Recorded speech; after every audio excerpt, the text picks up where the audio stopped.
Hello, I'm your host, Grayson Brulte. Welcome to another episode of SAE Tomorrow Today, a show about emerging technology and trends in mobility with the leaders and innovators who make it all happen. On today's episode, we're absolutely honored to be joined by Brett Fabry, Kodiak Robotics, Gary McCarthy, Aurora, and Captain Bart Teeter, Texas Highway Patrol. On today's episode, we'll discuss law enforcement interaction with autonomous trucks. We hope you enjoy this episode. Gentlemen, welcome to the podcast. Thanks, Grayson. Good morning. Good morning. Thank you, Grayson. Good to be here. First and foremost, all of you gentlemen have served in law enforcement. Bart, you still serve in law enforcement, so thank you for your service. Law enforcement will play a critical, vital role in the future of autonomy, so I'm looking forward to highlight the very positive role that law enforcement will play in autonomy today. To kick things off, gentlemen, Brett, Gary, both of you gentlemen had long careers in law enforcement prior to joining the autonomous trucking industry. You did a lot of good when you were in law enforcement.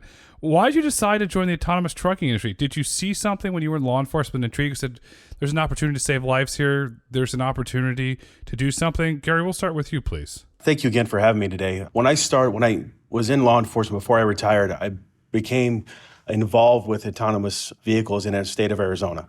And I did a tour of different facilities, and I actually went up to Bend, Oregon to do a site visit with a developer. And the very first time I was in an autonomous vehicle, I realized it can make an impact on public safety and roadway safety. And it really resonated with me because 10 years of my career I spent working serious injury, fatal collisions. And that to me really resonated. I saw how this is really going to change how we move people and goods and services throughout the country. Gary, a lot of the unfortunate incidents that you saw, was that due to speeding? Was that due to distracted driving? What would cause those unfortunate situations? The major factors of most collisions are speed, impairment, and distraction. Those are the three things we look at, and most of the time it's speed and impairment.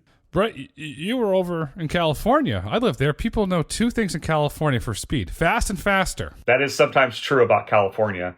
Yes, and Grayson, thanks for having us today. This is a great opportunity to talk about law enforcement and how we interact with autonomous vehicles. I spent 30 years in law enforcement in California. The last 23, I was with the California Highway Patrol. My last assignment, I was assistant chief working in headquarters, where part of my management was oversight of California's AV program and also the commercial vehicle section. So I had the opportunity to get very involved with the AV developers, and I saw an opportunity for safety. You know, with law enforcement, it's about making it home at the end of the day to your family. It's, every day is, about being safe and making it home. And I realized that, the AV industry, it's all about safety first and foremost. And so the opportunity to join Kodiak and be involved with their law enforcement policy and roadway safety was just a very smooth and easy transition, allowing me to work with companies like, working with Gary and other law enforcement throughout the nation. There's a long-standing relationship between the trucking industry and law enforcement, and this allowed me to be a part of it. And, this role is all about safety. It's always, there's no compromise when it comes to safety when we're talking about AVs. And I felt like I still had something to give to highway safety, and this was one way to do it. And so I feel like I still have a lot more to give, and I really want to be, continue to be involved in, making our roadways safer. The wonderful thing I want to highlight is that former law enforcement to current law enforcement with Bart, there's communication, there's dialogue. You communicate with each other, and that's a really healthy thing, to have that open dialogue with the law enforcement community that's there today. Bart, you're there. You're in law enforcement today. You're in Texas. How is the Texas Highway Patrol interacting with the autonomous trucking industry? Is that you have Gary's cell phone, Brett's cell phone, and you're communicating, or what does that look like? Well, I mean, that's a big part of it. I talk to Gary. I probably talk to Brett once a week. Sometimes I talk to Gary once a day.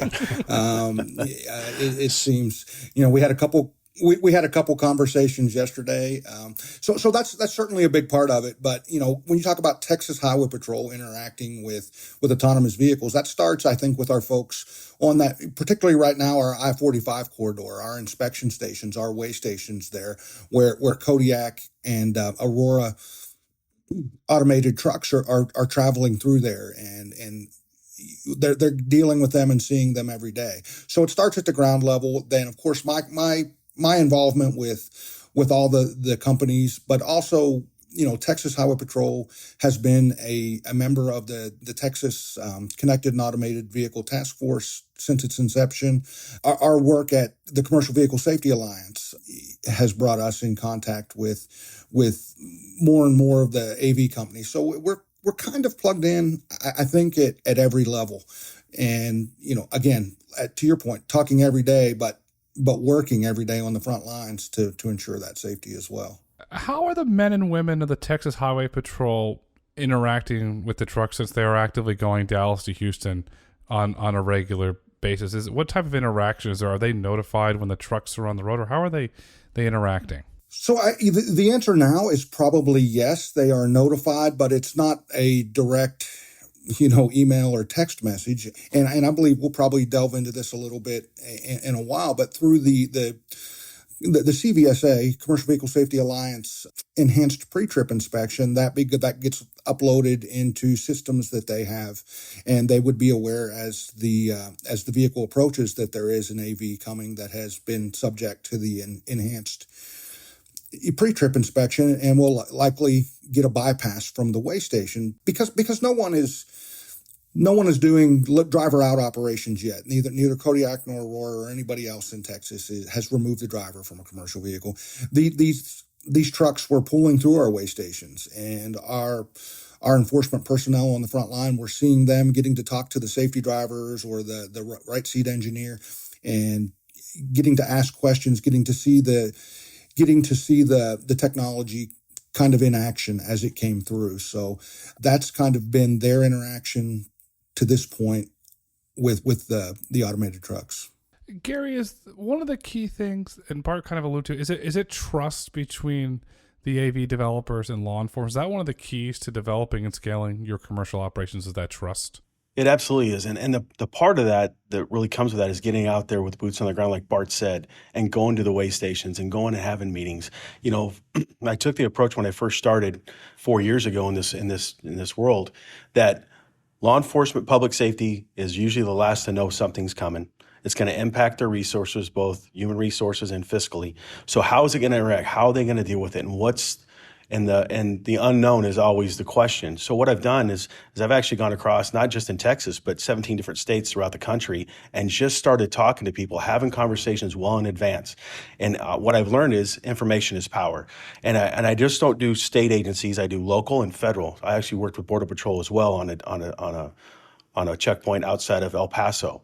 So we're able to establish a rapport with them. And the great thing I hear from officers is, wow, we didn't know this was so close. We appreciate the information. And once they see what the vehicle can do and what our safety standards are, it resonates with them, because we still take, like Brett said earlier, we still serve just in a different capacity, because we know what serious injury, fatal collisions are like, what going to someone's house, doing the next of kin notification, how those are impactful.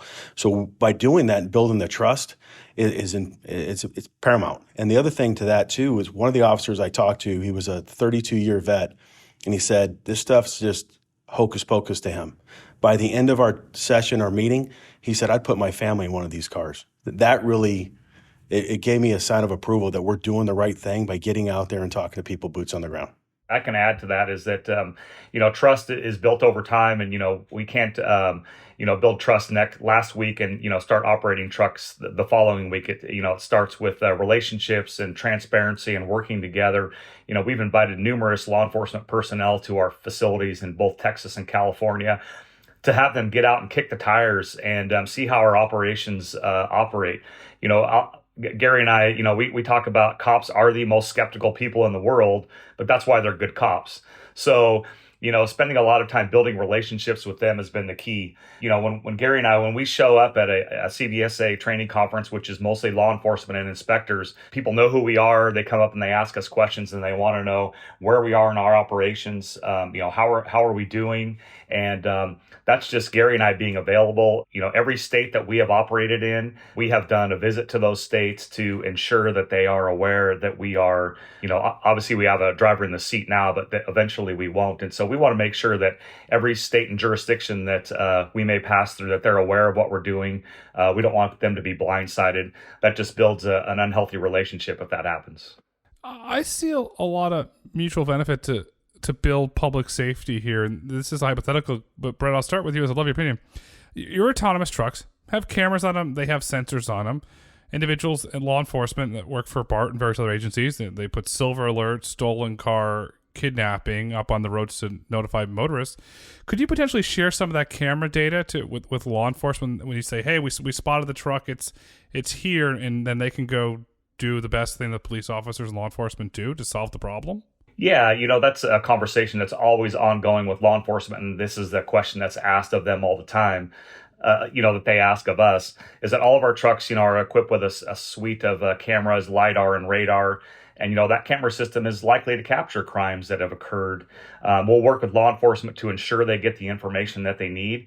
We do have to be cognizant of third-party data and not, responding to overly vague requests for information. But, we'll handle everything on a case-by-case basis in the best interest of the public. But we're here to work with law enforcement. The one thing I would share with law enforcement is that if you have an incident involving one of our trucks, let's say, we were a witness to, or, somebody struck our vehicle, you're going to have a ton more information than you ever had when I worked patrol when it comes to investigating that collision about the movement of other cars and the movement of our truck. And so, that's one thing that can really help law enforcement when they're investigating incidents that occur out on the freeway. Okay, Bart, he teed it up. How helpful is that data for you in the event of an investigation? There's probably no limit to how helpful that information can be. We certainly respect, Brett's point towards, third-party information and privacy concerns. But again, whether it's a hit and run, whether it's a silver alert, a blue alert, amber alert, whatever, there's probably no upper limit to how helpful that information can be in the future. We just have to establish the parameters, by which we're going to obtain that, and what the developers are willing to share and able to share per their policies and the various state privacy laws, probably. But from your perspective, does that increase the efficiency of the force, of the law enforcement, where you can properly position your resources because that in 4 miles this potential vehicle, I don't know the legal term to use, or a potential suspect is coming up, and that you can have somebody there instead of having to send them on a wild goose chase? Absolutely. And it's not just the AV piece that's going to help us with this.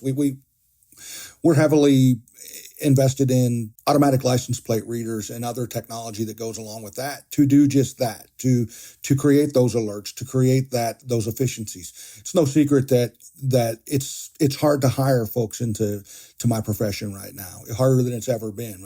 Most agencies will tell you they are fairly significantly undermanned, understaffed, and anything we can do technologically to multiply the force. I think Gary said force multiplier earlier. Anything we can do to multiply the force is always helpful. So that's just another way in which we feel AV technology can help us probably more efficiently and effectively use our strained resources.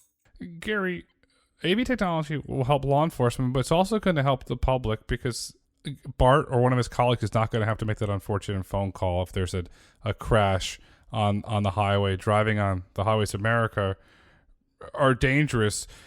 During your years of experience in law enforcement, did you notice any trends when it comes to highway crashes and injuries that autonomous trucks can avoid, so that family or that individual can get home safely at the end of the night because your technology was able to avoid a potential horrific situation? Well, if you just look at our technology and it's time distance, right? It's the speed that vehicles are traveling at and the reaction time to those incidents, whether it be a tire come off a car, a pedestrian in the roadway, things like that. So we're seeing so far out, 500 meters ahead of our vehicle, we can react to things. For example, we had an issue with a pedestrian trying to run across I-45. We were able to see that pedestrian well in advance start slowing down, but when you watch the video, you see other cars, they don't even see the pedestrian. They're not even slowing down. So we're able to forecast that. But the great thing about the Aurora Driver is that its reaction time is so quick in anticipation of things, it takes that surprise element out of that equation. For example, a car merging onto the freeway. Our Aurora Driver can look at that and know we don't have to slow down because we're all governed at 65. So when the car merges on the freeway, it stays in the right-hand lane. It does exactly what it's supposed to do. So it drives with courtesy, and it also just takes that, like I said, that unknown factor out and minimizes that a significant amount. I listened to your earnings call recently, and I watched a video that Aurora put out as part of the earnings call. And it was in Texas, and there was an individual who was driving on the wrong side of the road coming right at your truck. And right after the intersection, your truck stopped, and the guy decided he wanted to go into the gas station and got there fine. But there was no hesitation. I'm watching the video, you couldn't see it, but then you had a simulation video next to it, and you could see it. Is that one of the key advantages to autonomous trucks, that your technology can see things that the human eyes cannot see? Absolutely. And again, it goes to the length that it can see and how far away it perceives that potential threat, and realizing there's something coming that's not in the right direction, like you said, and it just holds. So a lot of human drivers, you can only see a limited view, but our Aurora driver picks up multiple vehicles, say in an intersection. It picks up all the cars in its lane, the opposing lane, pedestrians on the sidewalk, on the roadway, cars in parking lots. So it just picks up a significant amount of more potential threats or potential issues that a human driver just can't see. Brett, is that a similar approach to Kodiak? Yeah, and Grayson, I was going to add to that is that, if you're riding in our truck and it's, driving in autonomous mode, it's interesting that sometimes the truck will already start to slow down, and you're looking around wondering, okay, why is the truck slowed down? Well, the truck has realized that there's cars up ahead of it that are traveling at a slower speed. And so the ability for the AV system to recognize and make adjustments to situations that are on the roadway is extremely important. Human error is, the main cause of 90% of crashes. And I mean, let's be honest with each other. We need to do better. And there has to be something that can improve that. Distracted and impaired driving is still, a leading cause of collisions, and AV trucks can help eliminate that problem. We believe that Kodiak and Aurora and other companies, that AV trucks is the only solution to help reduce fatal collisions and make our roadways safer. Kodiak a while put out a tire blowout video. How are you able to manage with a tire blowout? Is there a sensor in the tire, or how are you able to achieve that? Because I'll use the term I'll use a Fed term because we're on Fed watch now. You came for a soft landing or a safe landing. Yeah, so our engineers, I'm not an engineer, so how they completed all that is a little bit beyond what I know. But I'll tell you that a steer tire blowout is definitely a very significant event that occurs on a highway. We tested that on a track. Our truck went into fallback and came to a stop. As you see, it comes to a stop in the lane, and that was only because of where we were. We weren't allowed to move the truck to the shoulder because of the track that we were working with. But that's just another example of us trying to solve all the problems that an AV truck might encounter out there on the roadways. And a front tire steer is definitely a major issue. And we were able to show that we can accomplish that and get that truck to the right shoulder and out of traffic. So it's not involved in any further incidents. Bart, are those the type of things that from a law enforcement perspective that you want to see before those trucks roll, from a trust perspective, that can handle a blowout? It can see somebody doing something they should not be doing and properly react? Yeah, absolutely. Those types of exercises, those types of that type of research, I think is critical to build the trust among the law enforcement community and then the public at large. I mean, I think it's easy to see, we understand that AVs don't speed. AVs, don't they don't drive impaired. They don't drive tired. We take those human factors that we've talked about a lot this morning that cause so many of our crashes out. So that's the given, but the continuation of that is, how do AVs handle, I guess the industry term is the edge cases, the things such as the blowouts, or their interactions with law enforcement, or other things that are unexpected, and I think that's where the industry and the developers are working hard now is to assure law enforcement and the public that we don't create other problems. Well, we don't create too many other problems for the problems we solve. We're not trading one set of problems for another, right? And so that's absolutely important work that Kodiak and others are doing. I'm going to ask you a hypothetical question, because now I'm really curious. Do we get to a point, we're going to fast forward a couple decades in the future, Bart, where the men and women of highway patrol much rather be on a highway with autonomous trucks because of the safety elements and the potential data that they're getting that will allow them to do their jobs easier? That's a great question, and I hope so. I hope that the technology continues to develop and that trust is built, the use cases are proved, and we can do that. I think it remains to be seen, because right now, as Brett, I believe, mentioned earlier, my profession, we're skeptical by nature, and that is right now, when we first talk to, a new group, somebody that we haven't talked to before about AV and the potential benefits, it's, oh no, I don't trust that. And they come up with the list of questions that we've been talking about for several years in this conversation now, and we go through why and how we think those questions are being addressed. So to answer your question directly, I hope so, but 2 decades from now, maybe 2 years from now, I think we're still going to have work to do. But again, that's going to go back to that trust factor and the communication that Gary and Brett have already talked about earlier today. Yeah, because what Gary and Brett and their companies are doing, they're not just building in trust with the men and women of law enforcement, they're building trust with the public. And that, in my opinion, will help make your job easier when the public trusts the technology. I know personally, I'd much rather drive down the highway next to an autonomous truck with my family than in situations of some trucks because of the incidents that we've seen over the years. Gary, we've talked a little bit about the Commercial Vehicle Safety Alliance. Could you shed some light on what the Commercial Vehicle Safety Alliance Enhanced Inspection Program is? And most importantly, how will it work with law enforcement?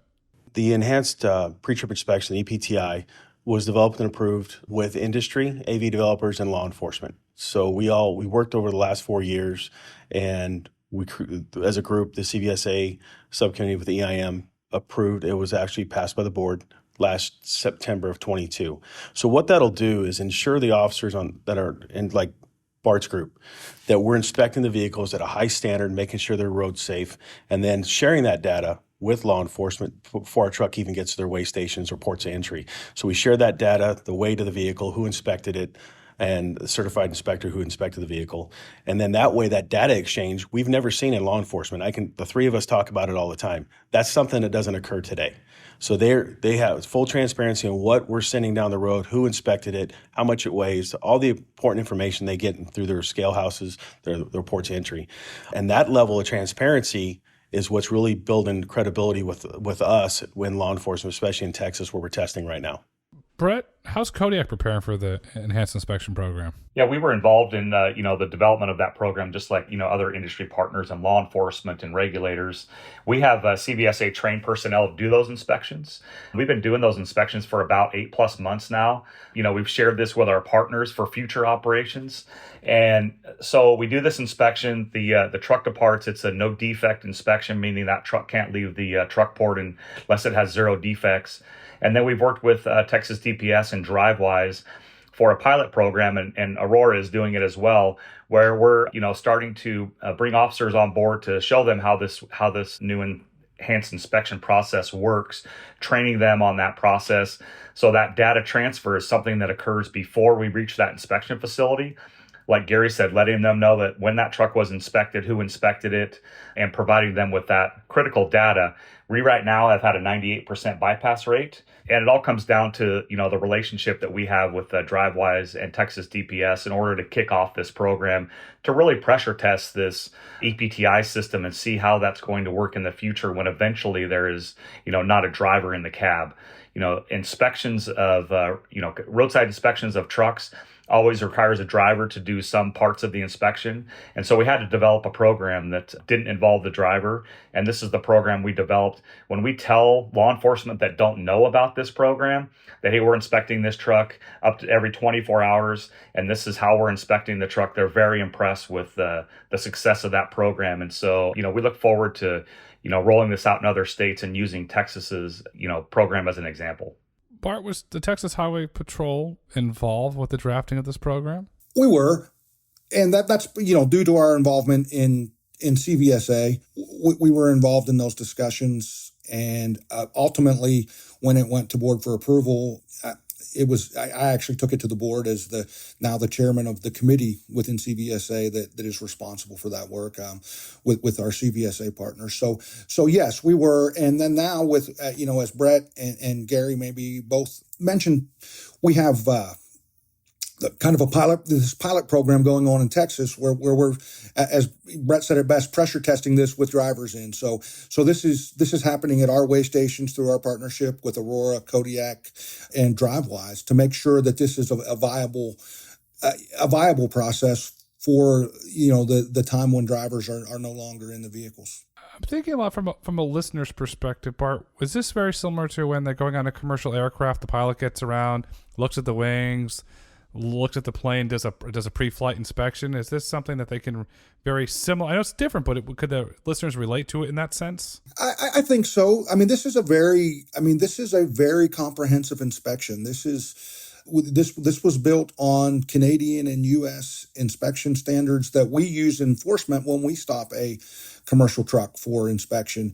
and it's probably actually it has several more points than the American standard, and probably several more than the Canadian standard, because they were combined, and there's some nuances, but we wanted to make sure that we captured everything within this process. So yeah, that's exactly what it is. This is checking tires, checking brakes, checking lights, checking connections, checking frame components and suspension components. This is an extremely comprehensive process, and at this point, the trucks that are being subjected to this or being inspected in this manner every 24 hours are probably no doubt, the most inspected trucks on the road today. And so that's, that should be, and at this point, this is kind of a voluntary, this has not been mandated. CVSA has approved the process. We're participating, but the federal regulatory agencies, FMCSA particularly, have not mandated that this be that the companies participate in this. So it's a voluntary thing. And another example of how the developers, state enforcement, federal regulators were working together to build that trust and ensure that we're putting a safe product out there when the developers do decide to remove drivers. While it might be voluntary, Bart, it shows leadership. What Aurora and Gary are doing, what Brett and Kodiak are doing, it shows leadership. It shows we care. And I wanted to ask this to the group, and whoever, please chime in. The most inspected trucks on the road. The public has to know that. How do we communicate that to the public that Aurora, Kodiak, and Texas Highway Patrol is showing leadership? I'll say law enforcement and AV cares. How do we demonstrate to the public that these are the most inspected trucks on the road? Because to me, that's a very valid, important point. And that's a great question. And I think doing what we're doing today is a part of that, right? Obviously, opportunities like this, any opportunities that of course, I get, other members of my agency get, any opportunities that Brett or Gary or other members of their organizations and other developers have to speak to this, I think it is part of the messaging that needs to get out there, that we are, and the message is, I appreciate you recognizing the leadership positions being staked out here, but also the message is that, at least from the Texas Highway Patrol perspective, is that we take seriously, our responsibility, our mandate to make sure that before drivers are out and trucks are, operating autonomously without that safety fallback, that we take seriously our responsibility to make sure that that's going to be done in a safe manner, in a manner that's beneficial to the motoring public at large. So yeah, we that's the message, is how serious this is and how important this is to us as an enforcement and regulatory agency. And I'll just add what Bart said. It's about educating people. And, probably the best education that we can get is working closely with law enforcement.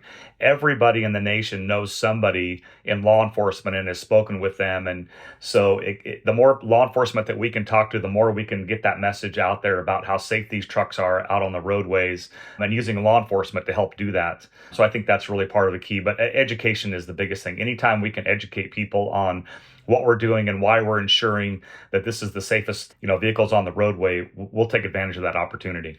Well, and I'll add, the public safety side is important, law enforcement specifically, but also fire, EMS, and the motoring public. So I'm going to start training with the Houston area fire departments and just explain them, started what I did 4 years ago with law enforcement, starting to build that relationship with the fire service. And I think that's a key component. How are they going to interact with this vehicle if they're, dealing with during an event, a collision? But also the communities we live in, where our terminals are. For example, every year we participate in the Palmer Police Department's community outreach event. We take a truck down. We're engaged with the community, answering questions. So it really is a grassroots, you got to start on the ground level and have conversations with people. Just, hey, what is that? And just walk them through it. And by the time we're done, it's amazing people's faces, how they light up and they're engaged because it's so new to everybody. It's all new for all of us. It's never been seen before.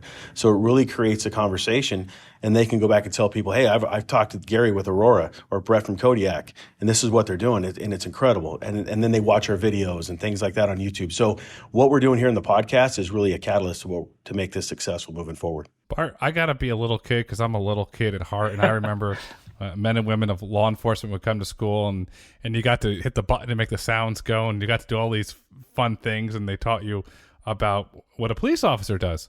Do we get to a point when in the communities where Palmer, Texas, where Aurora is, and the Dallas-Fort Worth area where Kodiak is, that perhaps collectively Kodiak, Aurora, and Texas Highway Patrol go into a school together to talk about the kids? Because to me, the kids have incredible imaginations, and they go home and tell their parents, and they start to develop that trust. Do we get maybe perhaps a program like that in the local communities where these trucks are operating? Was that for me, Grayson? It was for you because those guys, I want to say, me, the little kid wants to honk the horn. So I think obviously we have a role in that within, and not just in my agency. I work every day with our strategic planning division at the Texas Department of Transportation. The folks at TxDOT are working very hard on this, kind of, taking a big leadership role as well. So not just my agency, we certainly have a role as state regulators and enforcement folks in getting the message out. But we also have to be cautious. I'm not a salesman. I'm not a pitchman for any of the products or the industry in general. I'm a salesperson and a pitchman for ideas and technologies that may help us, realize our goal of, they talk about goal zero fatalities. We go back to 2001, I believe now, since Texas has had a day within our state where somebody has not died, at least one person has not died in a traffic fatality. And, it really is a crisis. It's a public health crisis. We should be viewing it that way. And so I view this technology as at least part of the solution, right? We're taking out a lot of those factors. But again, we don't want to, as far as planning those events, that may be more involved on our, that may be more the purview of our developer friends than us as an agency or a state regulatory body. We're certainly glad to participate where it's appropriate, but I think that really becomes something they need to do. And I can't be in the business of necessarily selling a technology because that's not my role. My job is to ferret out what works and what doesn't, and hopefully what makes us safer in Texas. And hope that makes sense. That makes a lot of sense. For a public health crisis, you're right. I started looking into data over the years around distracted driving and how bad it is. You don't need to look at data, just drive down the road to see that, every third or fourth car, somebody's staring at a cell phone. When smartphones became abundant, I'm going to use the term, probably 99.999% of all Americans 15 or 12 or older have one. Is that when you saw the dramatic increase there from the distracted driving, the drivers not paying attention that led to the uptick of crashes? Is there a correlation that you've seen? I think if you look at the numbers, and I've seen kind of charts that chart the rise of smartphone technology with the rise in distracted driving and traffic fatalities, I think there's certainly a correlation. But I think we also have to realize there's always been distracted driving, and there's still other ways to be distracted when you're driving, whether that's, applying your makeup, reading, and people read newspapers, checking books, having conversations, eating a hot dog, whatever that they happen to be doing. There are other ways that people are distracted. And certainly, I think with smartphones and the technology, now the distractions have the tendency to become longer. Something pops up on your phone, a notification, you look at it, and there's, you end up, watching a video or reading a text message. That takes longer than necessarily some of the pre-technology distractions. So yes, there is a correlation. I think there's data out there that supports that. And so this technology, once again, that has the potential to remove those distractions and those potential causative factors for crashes and help us towards that goal of zero fatalities. Brett, when I lived in California, I saw some really weird distracted driving. I don't know why. I saw somebody blow drying their hair in a car once. I never forgot that. And then eating ice cream out of a bowl on the 405. So I've seen some weird stuff, and you're in the California Highway Patrol, so I can only imagine what you've seen. But you have the industry as a whole, Aurora, Kodiak, and all of your peers have a really great relationship with Texas law enforcement. Does those relationships that you have with law enforcement extend to other states as well, where you're either planning to operate or you're laying the foundation of where you're eventually going to operate? Yeah, Grayson, for Kodiak, and just like Gary, we've been out to, for us, states out toward the east, Alabama, Mississippi, Louisiana, Georgia, Florida, we built relationships in all those states where, we're, as I would say, a known commodity when it comes to the AV industry. And just like Aurora is the same. In fact, Gary and I have been in locations where we have spoken on law enforcement, and people have thought we worked for the same company, because the message is pretty clear that, we're here to educate law enforcement. We're here to work together with law enforcement. And it's a pretty cool that we work together like we do, even though we work for separate companies. When I think too, going to different states where we're operating, like for us, Pittsburgh, I have a great relationship with the Bureau of Pittsburgh Police. Across the Sunbelt states, Arizona, Nevada, we've been to those states and talked to them. And I've flown out there for their commanders meetings and had conversations with them. So it's really taken the initiative, because like I said earlier, law enforcement is usually the last to know, no input, no buy-in, and it's going to impact the resources. So when you get out there and tell them what's coming 2 years in advance and start building those relationships, and now you start getting invited to different events. Hey, can you come in and talk to us on this? It just opens up channels of communication that, we've never had before, but also it takes that question out of what we're doing and why we're doing it. Safely, quickly, broadly is what we live by at Aurora. Safety's first. It's always first. And that's what we really adhere to. I would double down on what both Brett and Gary have said. I've kind of got a different vantage point when we find ourselves in the same venue or at the same engagement. I've shared a dais with both Gary and Brett and others at times, and it's I get to see. I'll talk to Gary, and sometimes Gary may say, "Hey, I want to run this by you. I'd appreciate it if you keep that hold that for a while. Don't share that." Same with Brett. Same with the other developers. If it's something that's competitive, but by and large, the cooperation throughout this industry, how close they work together, how collegially they work together at these events to get the message out has been amazing. They do a great job of not letting the competitive issues, cloud the bigger picture. What it shows leadership, and it shows respect. And when you show leadership and you show respect, you build trust. Bart, what are your peers in law enforcement's thoughts on autonomous trucks in general? Or do they call you up, "Hey, Bart, we heard about this new company. What are your thoughts?" Or what do your peers think in law enforcement? I mean, we certainly have those conversations, and I think we've alluded to it several times today. I think the first reaction is generally one of skepticism, one of suspicion. How are we going to do this? What happens when that happens? We what if these things to death. That's what cops do. As Gary said earlier, that's kind of what makes them good cops. One of the things that I've tried to share with my peers throughout the industry is we have to be careful not to overcop this thing. We have to be open enough to new things, and that means getting outside of our comfort zone sometimes to allow like with this pilot program we're running in Texas. That is absolutely not something that we would have probably done 10 years ago. We have to be willing to get outside our comfort zone and let the technology mature. And again, we can either take part in it or we can let it happen. And I think taking part in it is better. But by and large, the skepticism is usually what we encounter when we talk to a new group of law enforcement officers or first responders in general. We get skepticism about how this is going to work, what's going to happen when, if. Should this happen?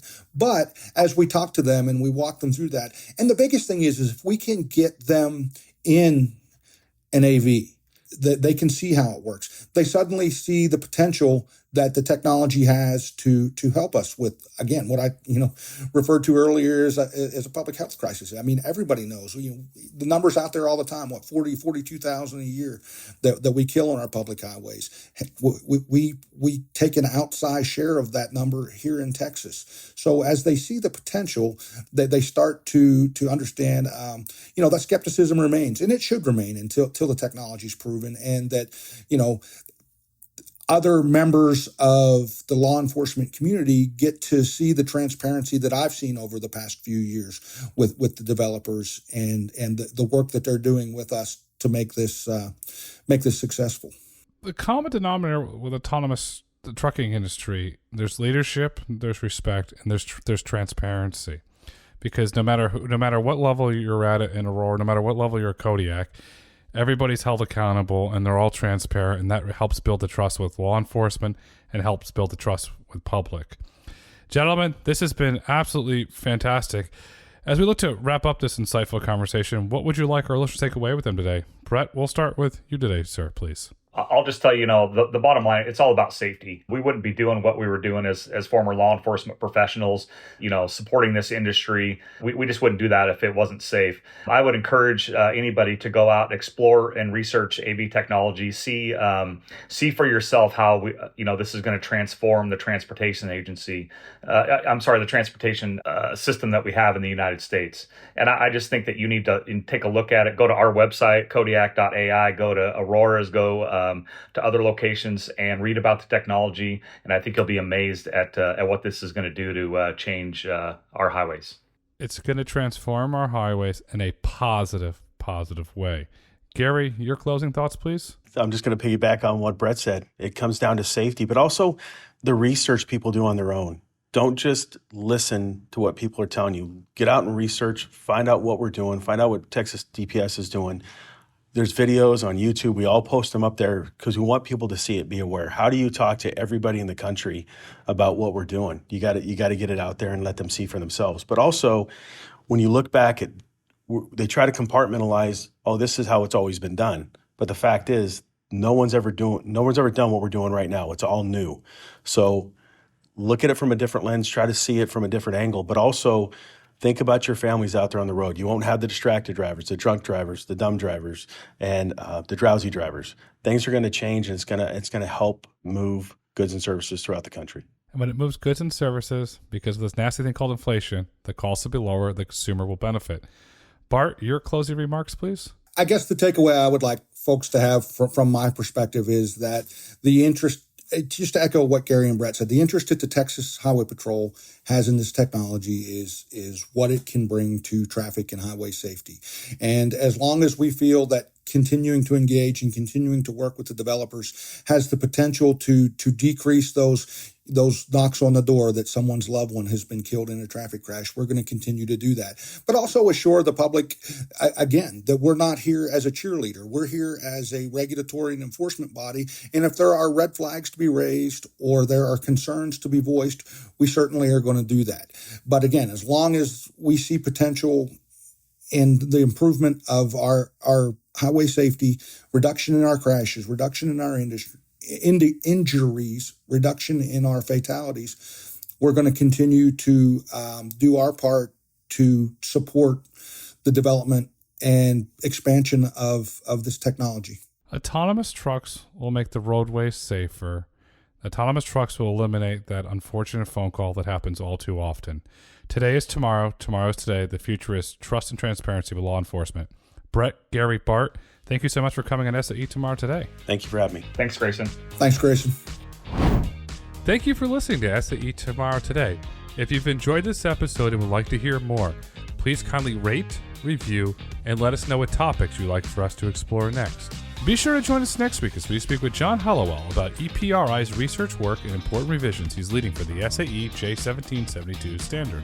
SAE International makes no representations as to the accuracy of the information presented in this podcast. The information and opinions are for general information only. SAE International does not endorse, approve, recommend, or certify any information, product, process, service, or organization presented or mentioned in this podcast.